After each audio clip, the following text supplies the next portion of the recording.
Hello everyone, Niev here, and we are on the next iteration of the Kami to Yokai Oracle here, and for June I pulled Andon. Oh, is it focused? There we go. Andon, and you can see that right here. So let me focus here. Come on, focus on the words. Thank you. So this kanji right here is said Ao, and that means blue, and these two right here are said Andon, and that means paper lantern. So this means blue paper lantern. So, I'm sorry if you hear any noises. I opened both of the doors in my my ritual room so that I could get a cross breeze because it's actually quite warm in here today.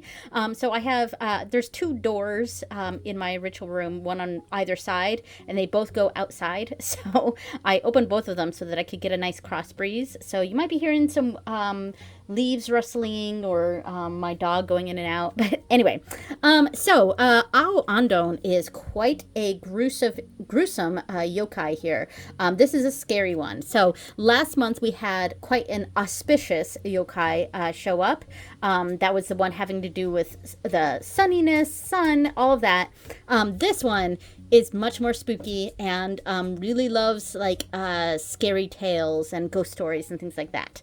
Okay, so this is in this book here. So I did utilize the book, and I also utilized yokai.com. The one Kami or yokai book that I have, that's not this, the Japanese folklore book that I have, I went through and only like 5 of the ones that are listed in that book are in the Kami to Yokai Oracle here. So I've hardly been using that one for this study, but there are 5 that are similar. So anyway, so this book is all in French. That's why the title here is French. Right here is what says Kami to Yokai. That's why I call this the Kami to Yokai. Other people might call it, however you say the French part. Or this book also comes in Italian, so there's also an Italian version of this deck. But I chose to get the French version here. But I call it Kami to Yokai because that's what it's called in Japanese. All right, so since this is completely in French, this is the page for that. And if you speak French, well, then you are able to understand this. And if not, you can take a screenshot and do some Google Lens, because that's pretty much all I do with this. I Google Lens it. I don't even try to speak the French. Or try to understand the French. I just Google Lens it. And then also do some outside study as well. So I am going to put on screen right now the reel that I made, or the short, whatever you want to call it, for Instagram, TikTok, and YouTube Shorts, because I have been trying to do more stuff with YouTube Shorts lately. So I'm going to put the reel or the short up right now, so it's going to be nice and skinny, and it's going to go over the details of Ao Andon, and we will be right back. Hi everyone, Niev here. Each month I'm pulling one card from the Kami to Yokai Oracle, and this month I pulled Ao Andon. So come join me as I decorate the page for Ao Andon.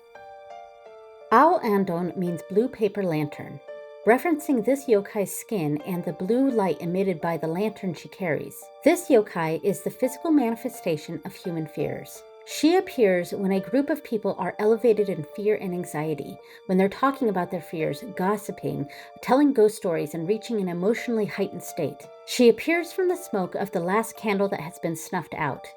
The blue light from her lantern eerily floods the area like a fog, conveying malevolence and fear. Ao Andon first appeared during the Edo period, when it was common for groups to gather at night to tell Hyakumonogatari, or 100 stories, which were ghost stories that ignited fear and suspense in the participants. After each story was told, a candle would be snuffed out. When the final candle was blown out, Ao Andon would appear as a gruesome demon woman and would either slaughter everyone there, or as a last fright, scare them all and they would run away in fear. Since you never know which she would do, it added to the suspense of the evening. In matters of divination, this card is saying that there are significantly high emotions around something right now, that it may result in an action you'll regret later. This is entirely preventable and is happening due to a choice. There may be gossip or rumors being spread, a scary but preventable situation. a mob mentality. In matters of love and relationships, this card represents invented fears that could be causing a rift in a relationship.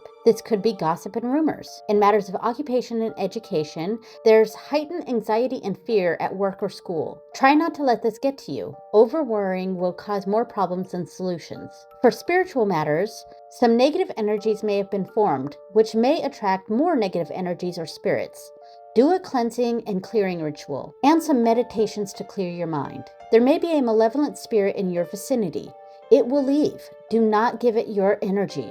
For advice, you're hearing something that sounds worse than it might actually be. Stay calm, don't let fear overtake you. You may be in a situation that is entirely preventable. Recognize that before the situation gets worse. If you're gossiping or drumming up fear or anxiety in others, the damage you're causing may be more than what you've bargained for. Alright, that's it for our Andon. Thank you so much for watching, and I will see you next time. Bye! Okay, we are back, and check out the finished page. This was a lot of fun to do. Yeah, so I kind of went really blue with this because, you know, the yokai shows up in a blue haze, a blue fog after candles have all been snuffed out. And yeah, so I really wanted to focus on candles and just have a lot of really blue, spooky energy. So, and I put a little rat right here, just because, you know, just also indicating the dark nature of this particular yokai. And Ao Andon is obviously a very gruesome sort of yokai, and I feel like it's a manifestation of fears. It's a manifestation of group fears specifically, so kind of a group terror that's sort of manifests into one particular type of entity here. This yokai, Ao Andon, this mysterious dark demon woman. She just shows up, and I think one of the spooky things about Ao Andon is that she could just show up to scare you off, and that would certainly work, but sometimes she chooses a much darker route, and that sort of adds to the fear of conjuring Ao Andon. And of course, we can start looking into the psychology of this sort of creature, and this being a manifestation of group fears together, and kind of that mob mentality sort of thing, but like this, it's a mob fear, terror that kind of forms its own entity, you know what I mean? And that's why I also sort of connect this with things involving groups that have ill intent, like gossip and rumors. Maybe that's not as much scary, but it still kind of adds into that mob mentality sort of thing, or, you know, getting everyone to be riled up about something, or to experience a fear about something, another person or another, you know, idea, etc. And I think that's kind of the where this is sort of coming from. So let's do let's do the spread. All right, so I do have the little piece of paper, and I'm kind of changing every yokai that I do this for. I'm kind of adjusting what the cards mean, you know, because it's doing a 1, 2, 3, and initially I had it sort of meaning like, what does this kami or yokai want us to pay attention to? But some of these yokai, you don't want to know what they want you to pay attention to, or what they want you to pay attention to is exactly what you shouldn't pay attention to. And then I, you know, had what this card would be like the past experiences that led to this, or the actions, words, etc. that sort of led to this, which actually does maybe make sense for this, perhaps. And then the other card is a advice from this being, but I don't think we want advice from this being. So that's why I've kind of been adjusting this for each yokai, that whatever makes sense for that yokai. So I wouldn't want to get Ao Andon's advice. We really don't want Ao Andon around, you know. So so we can adjust what the card positions mean depending on the yokai. But first, we got to pick out a deck. So my first thought, because of the scary, spooky, gruesome nature of Ao Andon, my first thought was the Murder of Crows, because this is definitely one of my darker decks. Here we go. Let's pull this out so we can look at this a little bit. So this is one of my darker decks, and it's spooky, it's scary, it's probably my darkest deck, honestly. Just in vibes, spookiness, scariness, kind of that horror sort of attitude. I mean, look at this. This is really good for this. And I have the version that has the red accents in it, which I prefer, but I was lucky enough to get the special edition version. But there is just a regular black and white version, which also looks nice too.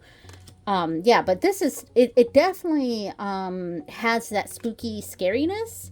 Oh, and I bet, you know, I could have grabbed another deck too. Hold on.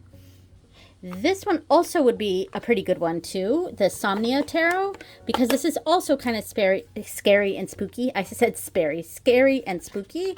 You know, this definitely has a spooky, scary vibe to it. And the box, you know, the cards themselves are like that dark blue, so it does sort of have that vibe to it.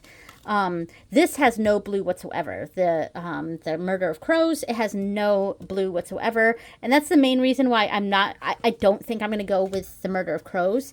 This one has that blue, but I don't like, and it's definitely very spooky and mysterious, but I don't think it quite has the terror that Owl Andon has. So, yeah, so it was interesting to bring this in real quick as well, actually this one, because it came to mind as I was going through the other deck. But yeah, it doesn't quite have that, that actual fear. It's absolutely scary, spooky, otherworldly sort of vibes here. But, yeah, it doesn't have that terror that I'm looking for. So the next deck, that's a possibility. It's got the blue factor, but it doesn't really have the fear, terror, the spookiness. And that is this deck here. This is the... Oh, it got stuck there. Okay, the Endless Oracle. So this definitely has a blue factor to it, and it's not a tarot, which I am trying to stick with tarot with these, but you know, that's just a limitation that I put on this myself. So it doesn't have to be a tarot necessarily. If I find a deck for one of these yokai that's not a tarot but perfectly fits the deck or perfectly fits that card, I'm going to use it. So, you know, I was just trying to stick with tarot, but this is certainly a possibility. This has the blue vibe to it that I was really looking for. And it's still, it is also kind of spooky. Yeah, it's very nighttime, very mysterious. Yeah, and I mean, we see the lantern thing here. Yeah, but at the same time, it does, like, yes, it has that blue quality, and I've really considered this. I was just sort of thinking how that might go. I mean, the color-wise, I actually think it goes great, but I don't think it has the vibe that I'm really going for here. Yeah, I do like the idea of this, though. Yeah.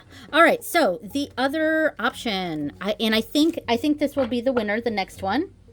Okay, here we go. And I think that this is the winner. I mean, we can tell that it's already probably a spooky deck, since it's got this ghostly, womanly figure here, or skeleton woman embroidered on here, and it's blue.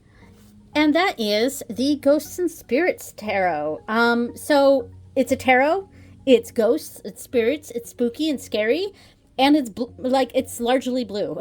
So I think this is the winner. Now, this perhaps could go with a different yokai a little bit better. Maybe there's another deck in this, or another card in this deck that maybe this one would pair better with. But as of right now, with the decks that I had in line for what could go with Owl Andon, this is definitely the winner.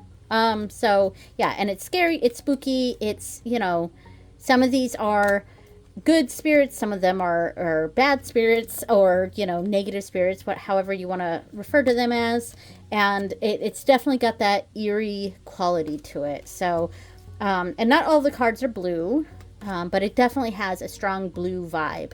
So I think this is the correct deck to use for this situation, for this card. All right. Oh, and I was just thinking that as I was starting to put some of the other decks away, it actually would look pretty good, maybe not for this reading in particular, to pair these two decks together. I don't think I've done that yet in my collection, but these two look like they would go together pretty well. Yeah, I think that would be kind of a fun little experiment, I think. All right, I'm not pairing right now. Okay, so let's shuffle this a little bit while we try to figure out what the spread positions will be. So the first card will go at the bottom, and the card over there here is basically about the past, and this is basically about the future, about advice, what we should do. So I think since this is all about fears or manifesting fears. Oh, sorry, there's a lot of noises going on outside. There's like cars going by making loud noises. Sorry about that if you heard that. But so I think the first card should be, what is the fear? We should identify what the fear is. So let me shuffle this a little bit. Now, this is a reading for the collective, so, you know, it might pertain to you. It might not pertain to you. If it makes sense to you, then take it. And if it doesn't, then this is just an exercise in reading. So it's a reading for the collective, for whoever gets anything out of it. So there we go. So what is the fear? What is the growing fear? All right, what is the growing fear? All right.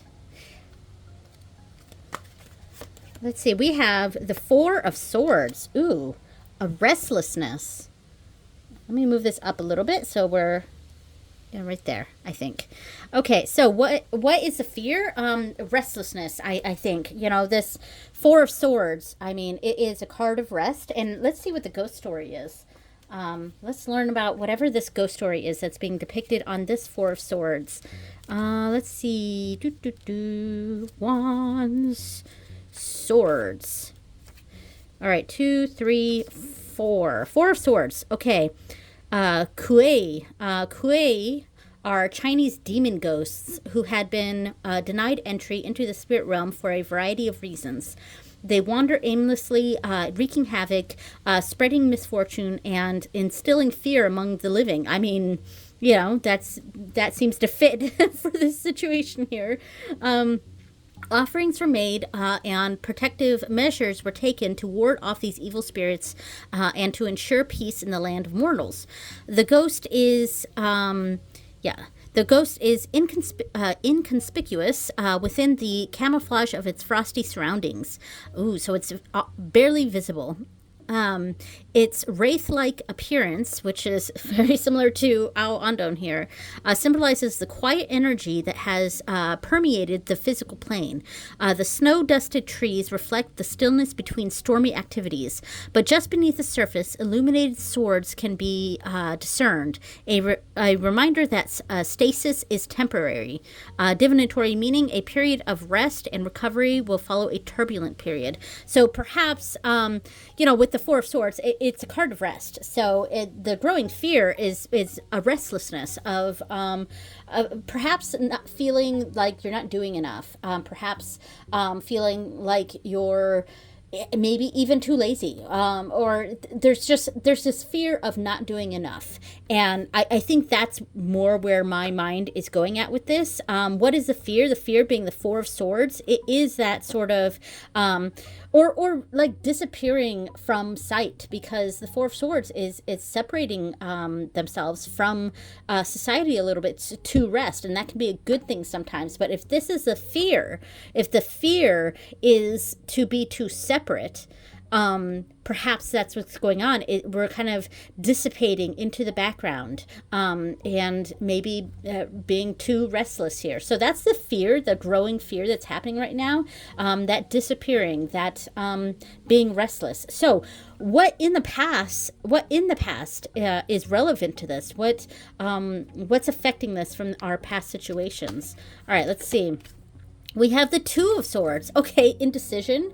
I will open the book for this too. I don't know that I'm going to read the whole thing, but let's see. See what it says for this. This is the Ghost of Banquo. Oh, it's from Shakespeare's Macbeth. Okay. Banquo and Macbeth are heroes and friends who helped defend King Duncan's army, but the prophecy of three witches led Macbeth to murder King Duncan and Banquo. Banquo's ghost takes Macbeth's seat at the coronation banquet, unseen by all but Macbeth. I am apparently reading all of this. His subjects watch Macbeth's horrified reactions to the empty chair and assume he's gone mad. Two swords mirror the tangled energy of the displaced ghost. Cold tears spill from vacant eyes as the refracted imagery of countless amorphous spirits crowd together in a frozen stream of a polluted conscience. Sorry about reading out loud. I struggle with that sometimes.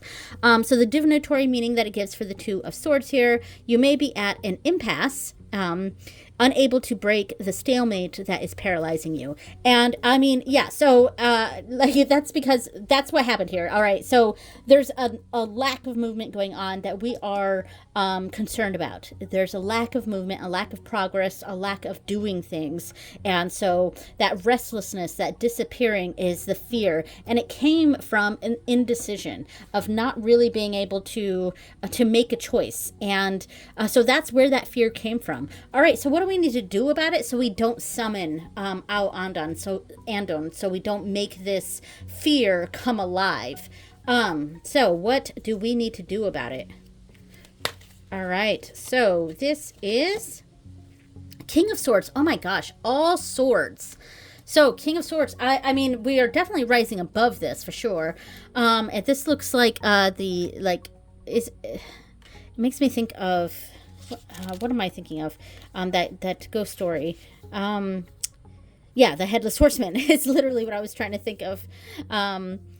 Yeah. Well, I'm not going to read all that. Like, you can read that. Here we go. I'll keep that here for you to read. I'll read the divinatory message. A powerful masculine presence may cross your path and shake you out of complacency. I don't necessarily see this as another person that's shaking out of complacency. It could be for you. But I see this as an attitude that we need to have in this situation. So beyond the veneer of cold control, maybe someone who can offer necessary clarity and insight. Use your head. Yeah, use your head for sure. So yeah, I mean, this is definitely a mental block because all three cards are swords. So that is the suit of the mind. So this is something that you can absolutely get out of. You just have to use your head here and, realize that yes, it was an indecision that caused this, but you can make the decision to get out of it. So this is a very decisive card. King of Swords. He really is rising above this sort of indecision and really using that knowledge, that intellect to understand what he needs to do and therefore what we need to do to move past this fear. So really, this is something that is it's a mental block that you can rise out of. So, and that's what we need to do so we don't summon our Andon here. So there we go. That actually turned out pretty cool. I'm pretty happy with choosing the Ghosts and Spirits Tarot for our Andon. Yeah, so there we go. All right. I like these Kami to Yokai videos because they're a lot shorter than my other videos. Excuse me. Yeah, so here is the finished page. All right, this is for the thumbnail. All right, thank you so much for watching, everyone, and I will see you next time. Bye!